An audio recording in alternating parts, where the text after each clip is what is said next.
सो hey guys, आज के इस वीडियो में हम लोग पढ़ने जा रहे हैं कक्षा 10वीं साइंस का ऐसे इम्पोर्टेंट वीवाई ऑब्जेक्टिव क्वेश्चन जो कि पिछले मैट्रिक एग्जाम में बहुत बार पूछे गए हैं और आपके मैट्रिक एग्जाम में पूछे जा सकते हैं। तो अगर आप इस मैट्रिक का एग्जाम दे रहे हैं तो आज का यह वीडियो आप सभी को देखना बेहद जरूरी है।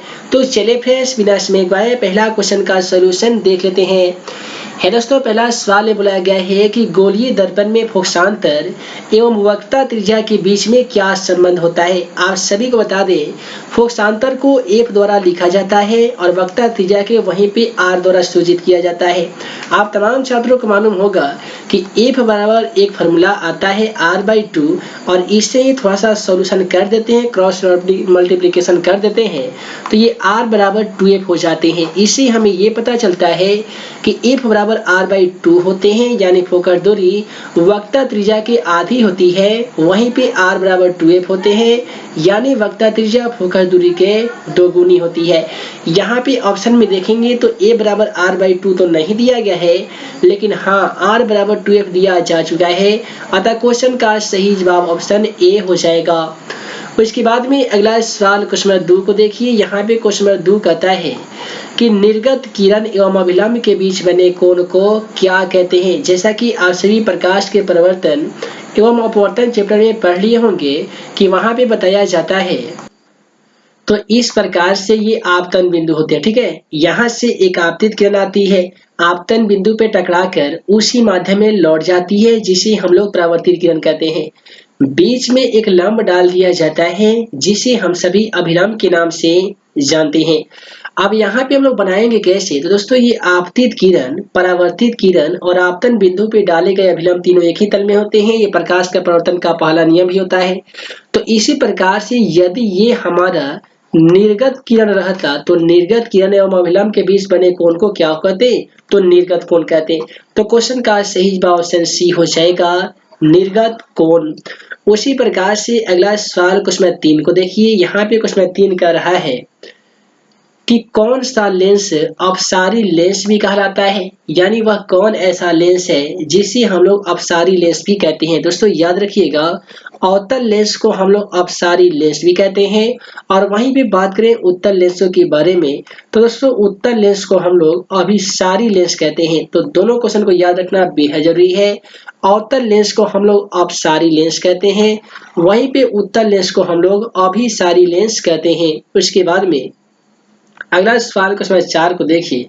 तो दोस्तों क्वेश्चन 4 कहता है कि एक गोलीय दर्पण की त्रिज्या 28 सेमी है, तो इसका फोकस दूरी ज्ञात कीजिए, यानी इसका फोकस दूरी बताइए कि इसका फोकस दूरी क्या हो जाएगा। दोस्तों यहाँ पे त्रिज्या दिया गया है, यानी r का मान जो दिया गया है वो 28 सेमी दिया गया है। यहाँ पे आपसे वक्रता फोकस दूरी यानी f का मान पूछा गया है।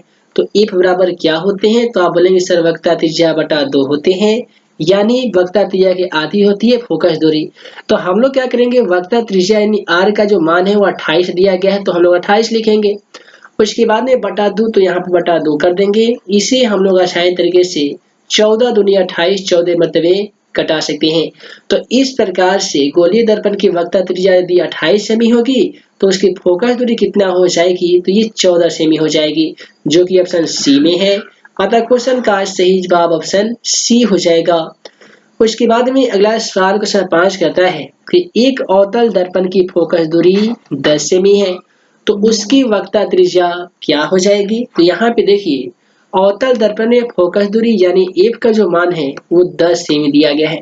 हमसे पूछा गया है इसका वक्रता त्रिज्या यानी r का मान बताइए। जैसा कि आप सभी को मालूम होगा कि f बराबर r/2 होते हैं और r बराबर होते हैं 2f, जिसे हम लोग कहते हैं कि वक्रता त्रिज्या फोकस दूरी के 2 गुनी होती है। तो हम लोग यहाँ पे क्या करेंगे, 2 गुने f का मान रखेंगे।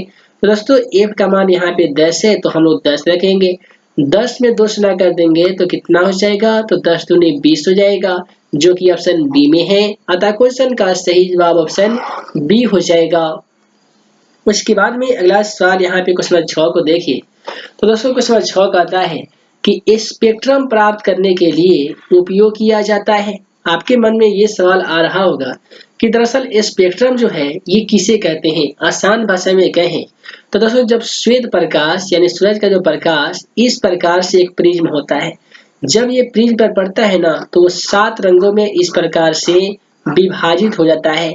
तो श्वेत प्रकाश ये हमारा हो जाएगा श्वेत प्रकाश। श्वेत प्रकाश को प्रिज्म पर पड़ने के उपरांत जो 7 रंगों के इधर हमारी जो पट्टी प्राप्त होती है, इसे ही हम लोग वर्णपट या स्पेक्ट्रम कहते हैं।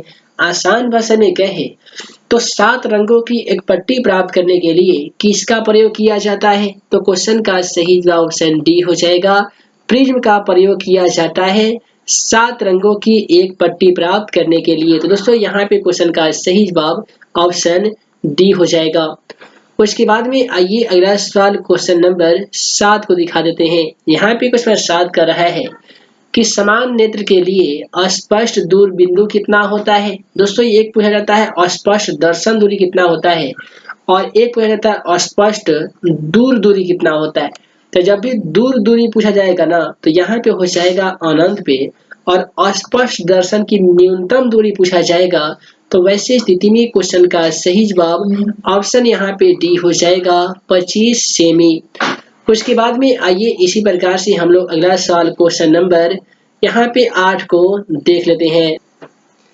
सो हे गाइस, उसके बाद में अगला सवाल क्वेश्चन 8 कहता है कि निर्वात में प्रकाश की चाल कितनी होती है। दोस्तों याद रखिएगा, निर्वात में जो प्रकाश की चाल है ना वो 3 गुने 10 पावर 8 मीटर प्रति सेकंड होती है, जो कि ऑप्शन सी में है। 3 गुने 10 पावर 8 मीटर प्रति सेकंड जो है वो निर्वात में प्रकाश की चाल होती है। तो मैट्रिक एग्जाम देने से पहले आप ऐसे सवालात को याद जरूर कर लीजिएगा। उसके बाद में अगला सवाल यहाँ पे क्वेश्चन नंबर 8 को देखिए। तो यहाँ पे आपका क्वेश्चन नंबर 8 नहीं बल्कि 9 कहता है कि आमीटर को विद्युत परिपथ में कैसे जोड़ा जाता है। तो दोस्तों आमीटर जिसे हम लोग ए मीटर भी कहते हैं, तो इसे परिपथ में श्रेणी क्रम में जोड़ा जाता है। यानी क्वेश्चन नंबर 9 का सही जवाब ऑप्शन ए हो जाएगा। आमीटर को विद्युत परिपथ में कौन से क्रम में जोड़ा जाता है? तो आप बोलेंगे सर श्रेणी क्रम में जोड़ा जाता है। अगला सवाल यहाँ पे क्वेश्चन नंबर 10 कहता है किसी बल्ब से 220 वोल्ट पर 2 एम्पियर की धारा प्रवाहित होती है, तो बल्ब का फिलामेंट कितना हो जाएगा। तो यहाँ पे हम लोग क्या करेंगे कि देखिए दिया गया है यहाँ पे बल्ब में कितना वोल्ट दिया गया है। तो दोस्तों 220 वोल्ट दिया गया है। कितने एम्पियर की धारा है? तो 2 एम्पियर की धारा है। अब हमें ज्ञात करना है कि विद्युत बल्ब का फिलामेंट कितना होगा। तो फिलामेंट ज्ञात करने के लिए हम लोग क्या करते हैं कि V बटा A होता है, यानी 220 बटा 2 कर देंगे। तो जब हम लोग 220 बटा यहाँ पे करेंगे 220 बटा A करें 2 करेंगे तो हम लोग को क्या करना होगा, 2 से इसमें भाग लगाना होगा। तो कैसे कटेगा? 110 मरतबे कटेगा। तो क्वेश्चन का सही जवाब 110 होगा। और जबकि हमें प्रतिरोध ज्ञात करना है तो प्रतिरोध का ऐसे मात्रक ओम होता है जिसे ओमेगा द्वारा सूचित किया जाता है। तो कुल मिलाकर क्वेश्चन का जो सही जवाब आने वाला है वो 110 ओम हो जाएगा, जो कि ऑप्शन यहाँ पे देखेंगे तो ऑप्शन बी में है। अतः क्वेश्चन का सही जवाब ऑप्शन बी हो जाएगा। उसके बाद में अगला सवाल यहाँ पे क्वेश्चन 11 को देखिए। क्वेश्चन 11 कहता है कि जब किसी चालक तार से विद्युत धारा प्रवाहित की जाती है तो गतिशील कण को क्या कहते हैं। दोस्तों जब किसी चालक तार से विद्युत धारा प्रवाहित की जाती है ना तो गतिशील कण को हम लोग इलेक्ट्रॉन कहते हैं, जो कि ऑप्शन डी में है। अतः क्वेश्चन का सही जवाब ऑप्शन डी हो जाएगा। उसके बाद में आइए इसी प्रकार से अगला सवाल क्वेश्चन 12 को देख लेते हैं। यहाँ पे क्वेश्चन 12 कहता है कि ओम के नियम निहित है। आसान भाषा में कहें तो आपसे ओम का नियम पूछ लिया गया है। तो जैसा कि आप सभी को मालूम होगा कि ओम का जो नियम है वो V बराबर आई आर होता है। यानी किसी चालक तार से प्रवाहित धारा उसके सिरों के बीच विभवांतर के समानुपाती होता है, जिसे हम लोग V समानुपाती I के कहते हैं, या V बटा I बराबर 1 नियतांक भी होता है। तो यहाँ पे क्वेश्चन का सही जवाब ऑप्शन बी हो जाएगा। अगला सवाल क्वेश्चन 13 को देखिए। क्वेश्चन 13 कहता है विभवांतर का SI मात्रक क्या होता है। दोस्तों विभवांतर होते क्या है? तो विभव के अंतर को विभवांतर कहते हैं, जिसे V द्वारा सूचित किया जाता है, और इसका SI मात्रक वोल्ट होता है, जिसे वोल्ट मीटर द्वारा मापा जाता है। तो क्वेश्चन का सही जवाब यहाँ पे ऑप्शन सी हो जाएगा, वोल्ट। अगला सवाल क्वेश्चन 14 को देखिए कि लोहा को जिंक से लेपित करने की क्रिया को क्या कहते हैं। तो दोस्तों जब भी लोहा संक्षारित हो जाता है ना तो उस पे जिंक से लेप लगा दिया जाता है। जिंक का लेपित करने की क्रिया को हम लोग गैल्वेनीकरण कहते हैं, जिससे लोहा को संक्षारित होने से बचाया जा सकता है। तो यहाँ पे क्वेश्चन 14 का सही जवाब ऑप्शन बी हो जाएगा, गैल्वेनीकरण। अगला सवाल यहाँ पे क्वेश्चन 15 को देखिए कि निम्नलिखित में से कौन सा बुझा हुआ चूना का रासायनिक सूत्र है। यहाँ पे बुझा हुआ चूना आपसे पूछा गया। दोस्तों चूना लगभग 2-3 प्रकार के होते हैं। मैट्रिक एग्जाम पेपर में एक पूछा जाता है चूना जल का अनुसूत्र बताइए, एक बोला जाता है कि बुझा हुआ चूना, जो आपसे अभी पूछा गया है बुझा हुआ चूना, और एक बोला जाता है दोस्तों कि काली चूना का अनुसूत्र बताइए। तो ये तीनों 3 टाइप से होते हैं। पहला ऑप्शन में दिया गया CaO, जिसे हम लोग कैल्शियम ऑक्साइड कहते हैं, तो यही होते हैं काली चूना का अनुसूत्र। उसके बाद में दिया गया CaOH का होल ट्वाइस, जो चूना जल या बुझा हुआ चूना का अनुसूत्र होता है। तो मैट्रिक के एग्जाम पेपर में पूछा जाएगा कि बुझा हुआ चूना का अनुसूत्र बताइए, तो आसानी तरीके से बता सकते हैं CaOH का होल ट्वाइस, या चूना जल का भी पूछा जाएगा तो CaOH का होल ट्वाइस हो जाएगा। ऑप्शन सी में दिया गया CaCO3, इसे हम लोग कैल्शियम कार्बोनेट कहते हैं, जो खड़िया, याद रखिएगा, खड़िया या संगमरमर का अनुसूत्र होता है CaO। ऑप्शन डी में दिया गया कैल्शियम, जो कि कैल्शियम का सांकेतिक चिन्ह है। तो इस चारों के चारों ऑप्शन आपके मैट्रिक बोर्ड एग्जाम के दृष्टिकोण से काफी ही इंपोर्टेंट है। अगला सवाल क्वेश्चन 16 को देखिए। तो दोस्तों क्वेश्चन 16 कहता है कि कोई विलयन नीले लिटमस पत्र को लाल कर देता है, तो इसका संभवतः पीएच मान कितना होगा। दोस्तों आप सभी को बता दें कि HP सोरेंस महोदय नामक एक वैज्ञानिक के द्वारा पीएच स्केल का आविष्कार किया गया, जिस पर 1 से लेकर 14 तक अंक अंकित रहते हैं। यदि किसी विलयन का पीएच मान 1 से लेकर 7 के बीच में आता है तो वो अम्लीय कहलाता है, 7 से लेकर 14 के बीच में आता है तो वो क्षारीय कहलाता है। यदि किसी विलयन का पीएच मान 7 या 7 के बराबर रहता है तो उस विलयन का पीएच मान उदासीन कहलाता है। तो जब भी नीला लिटमस पत्र को यदि कोई लाल कर रहा है तो नीले को लाल करने का काम अम्ल का होता है, और अम्ल का पीएच मान 1 से लेकर 7 के बीच में होता है। तो 1 से लेकर 7 के बीच में ऑप्शन ए में 5 दिया गया है, अतः क्वेश्चन का सही जवाब ऑप्शन ए हो जाएगा 5।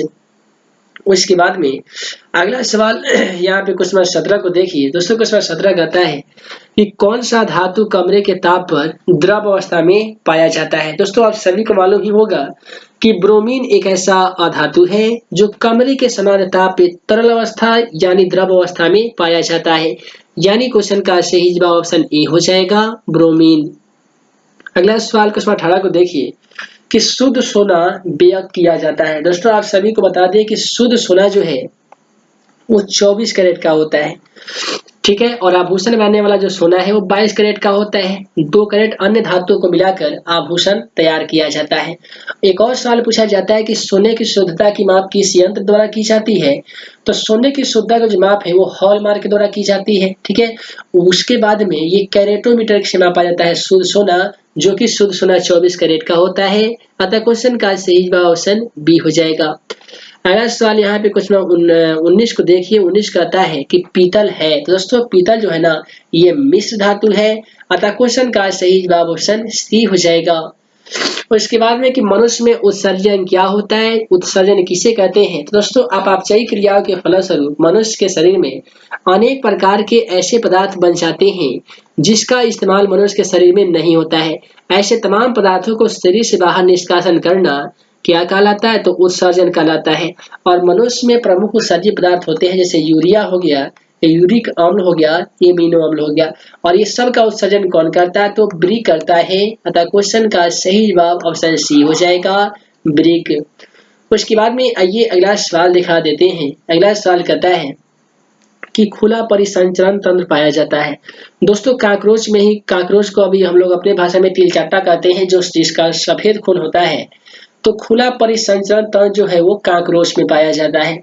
यहाँ पे क्वेश्चन 22 आपका कहता है कि कूटपाद किसे पाया जाता है। आप तमाम छात्रों को बता दें दोस्तों अमीबा एक कोशिकीय जीव है जिसमें कूटपाद के द्वारा वो भोजन को घेर कर खाद्यान्नी में ले जाता है, जिसमें उपस्थित एंजाइम भोजन का पाचन अम्लीय माध्यम में करते हैं और अनपचा भोजन त्वचा के सतह से चिपक जाता है और पुनः बाहर निकल जाता है। तो सवाल आपसे ये पूछा गया है कि कूटपाद किसे पाया जाता है। आसानी तरीके से बता सकते हैं कि अमीबा में कूटपाद एक संरचना पाई जाती है जिसके द्वारा उसमें पोषण क्रिया संपन्न होती है। उसके बाद में अगला सवाल यहाँ पे क्वेश्चन नंबर 23 को देखिए, तो यहाँ पे 23 कहता है कि क्लोरोफिल वर्णक का रंग कैसा होता है। दोस्तों आप सभी को बता दें कि पत्तियों का जो रंग है ना, ये क्लोरोफिल के कारण ही पत्तियां हरा दिखती है। वहीं पे बात करते हैं रक्त का जो रंग है वो लाल क्यों दिखाई देता है, तो दोस्तों हीमोग्लोबिन के कारण ही रक्त का रंग लाल दिखाई देता है। तो जब क्लोरोफिल वर्णक के कारण पत्तियों का रंग हरा दिखाई देता है तो जाहिर सी बात है क्लोरोफिल वर्णक का रंग भी जो होगा ना वो हरा होगा। क्वेश्चन का सही जवाब ऑप्शन ए होगा। अगला सवाल क्वेश्चन 24 देखिए कि मानव मादा में जनन तंत्र का भाग नहीं है। मानव में मादा में देखिए यहाँ पे अंडाशय जो है ये मादा जनन तंत्र का भाग है, गर्भाशय भी है, डिंब वाहिनी भी है। लेकिन आप यहाँ पे देख पा रहे हैं ऑप्शन सी में दिया गया है शुक्रवाहिका, और शुक्रवाहिका आज सभी को बता दें मनुष्य के मादा जनन तंत्र का भाग नहीं है। अतः क्वेश्चन का सही जवाब यहाँ पे ऑप्शन सी हो जाएगा, शुक्रवाहिका। उसके बाद में अगला सवाल यहाँ पे क्वेश्चन नंबर 25 को देखिए। दोस्तों यहाँ पे क्वेश्चन 25 आपका कहता है कि फूलों में नर प्रजनन अंग होते हैं। तो जितने भी जीव जंतु के साथ साथ पेड़ पौधों में भी एक नर जनन अंग होते हैं और एक होते हैं मादा जनन अंग। नर को हम लोग पुरुष के कैटेगरी में रखते हैं और मादा को हम लोग स्त्री के कैटेगरी में रखते हैं। तो दोस्तों नर जनन अंग जो होते हैं ना पौधों में, उसे हम लोग पुमंग या पुंकेसर के नाम से जानते हैं। वहीं पे मादा जनन अंग जो होते हैं उसे हम लोग कहते हैं स्त्री केसर या जयांग कहते हैं। तो दोनों क्वेश्चन याद रखिएगा कि पौधों में पाए जाने वाले नर जनन अंग को हम लोग पुमंग या पुंकेसर कहते हैं, मादा जनन तंत्र को हम लोग स्त्री केसर या जयांग कहते हैं। फिलहाल यहाँ पे नर जनन अंगों के बारे में पूछा गया है, तो फूलों में पाए जाने वाले नर जनन अंग को हम लोग पुमंग या पुंकेसर कहेंगे, जो कि ऑप्शन ए में है। अतः क्वेश्चन का सही जवाब ऑप्शन ए हो जाएगा। तो दोस्तों वीडियो लंबी ना हो, जिसके कारण मैं इस वीडियो में मात्र 1 से लेकर 25 तक का साइंस का ऐसे इंपोर्टेंट वीवीआई ऑब्जेक्टिव क्वेश्चन का सॉल्यूशन कर पाया हूँ, जो कि आपके मैट्रिक बोर्ड एग्जाम के दृष्टिकोण से काफी ही इंपोर्टेंट है। उम्मीद है आज का यह वीडियो आप सभी को पसंद आया हो तो वीडियो को लाइक करें, अपने दोस्तों के साथ शेयर करें।